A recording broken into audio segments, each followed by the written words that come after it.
আমার কোশ্চেন হচ্ছে যে একজন মানুষ যিনি জনপ্রতিনিধি তার নীতি নৈতিকতার জায়গাটা কোন পর্যায়ে থাকলে উনি এই বিষয়গুলো নিয়ে এক এক সময় এক এক ব্যাখ্যা দিচ্ছে।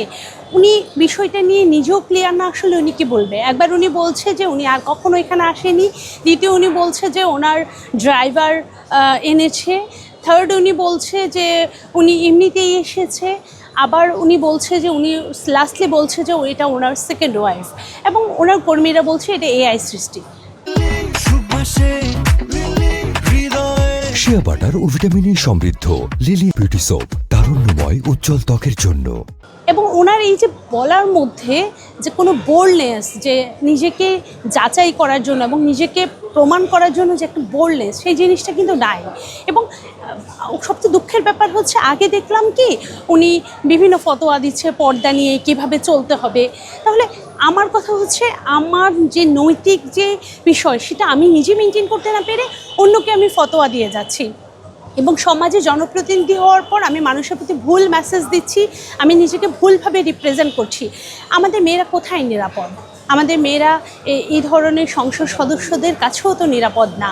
যারা জনগণের প্রতিনিধিত্ব করবে তারাই জনগণের ক্ষতি করছে। তাহলে এই বিষয়গুলো নিয়ে পরবর্তীতে যখন আমরা জনপ্রতিনিধি নির্বাচন করব, আমাদের এই বিষয়গুলো মাথায় রাখা খুবই জরুরি। একটা দেশের মেম্বার অফ পার্লামেন্ট, তারা হচ্ছেন একটা দেশের জন্য ল মেকার। যার কথা, যেই মাননীয় সদস্যের কথা আমরা বলছি, উনি একটা দলের, একটা নির্দিষ্ট দলের প্রতিনিধি, যিনি কিনা উনার দলকে রিপ্রেজেন্ট করেন এবং দেশকেও রিপ্রেজেন্ট করেন একই সাথে। এখন উনার যেই সামাজিক যোগাযোগ মাধ্যমে যে একটা ভিডিও ভাইরাল হয়েছে, সেটা তার জন্য তার এবং তার পরিবারের তার নৈতিক স্খলন তো অবশ্যই, এবং পাশাপাশি একটা দেশের জাতীয় সংসদেরও জন্য এটা বিব্রতকর। কিছুদিন আগে ওনার একটা ভিডিও রয়েছে সামাজিক যোগাযোগ মাধ্যমেই, যে নারীরা কীভাবে হিজাব পরে পর্দা করবে।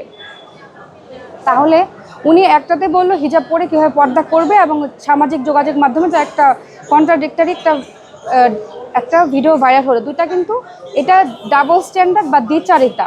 আমি বলছি একরকম, কিন্তু আমি সেই মতাদর্শ নিজেই ফলো করছি না।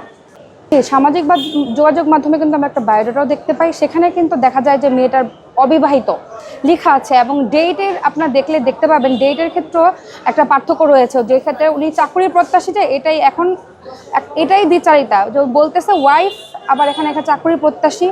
ব্যাপারগুলো আসলে মানে মিল নাই কোনো একটা। আমি আসলে বিষয়টা নিয়ে খুবই লজ্জিত যে একজন সংসদ সদস্য যেভাবে আপনার একটা বাচ্চা মেয়ের সাথে নোংরামি করেছে, চাকরির প্রলোভন দেখিয়ে, উনি তার সংসদ সদস্যের এই কারণে উনি তার সংসদ সদস্যের পদ থেকে, মানে পদে থাকার সে যোগ্যতা হারিয়েছে।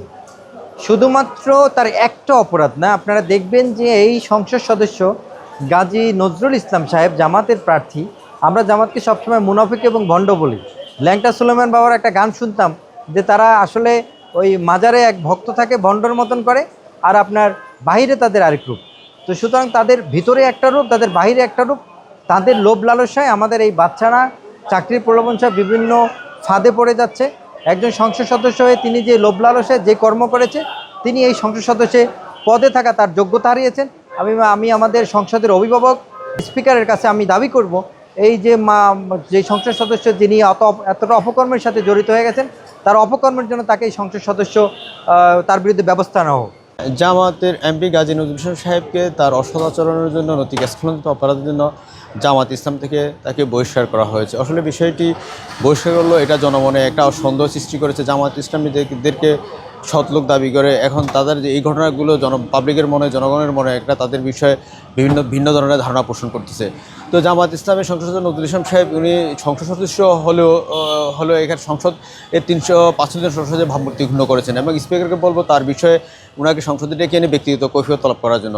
একটা অবলামে 18 বছরে তার পূর্ণ হয়নি, তাকে অনেকে বলতেছে চাকরি দেওয়ার প্রলোভন করে নিয়ে তার সাথে অনেক সম্পর্কে লিপ্ত হওয়া, এটা সংসদ সদস্যদের ভাবমূর্তি ক্ষুণ্ণ করেছে। এখানে অনেক নারী সদস্য আছেন, তারাও এই বিষয়ে সোচ্চার হওয়া উচিত, এবং বাকি যে সংসদ সদস্যরা আছেন, হ্যাঁ, তাদের অধিকারে আমি মনে করি এটা মানমর্যাদা ক্ষুণ্ণ হয়েছে। স্পিকার এই বিষয়ে একটা রুলিং দিবেন এবং সংসদে বিষয়টি নিয়ে আলোচনা করবেন বলে আমি প্রত্যাশা করছি।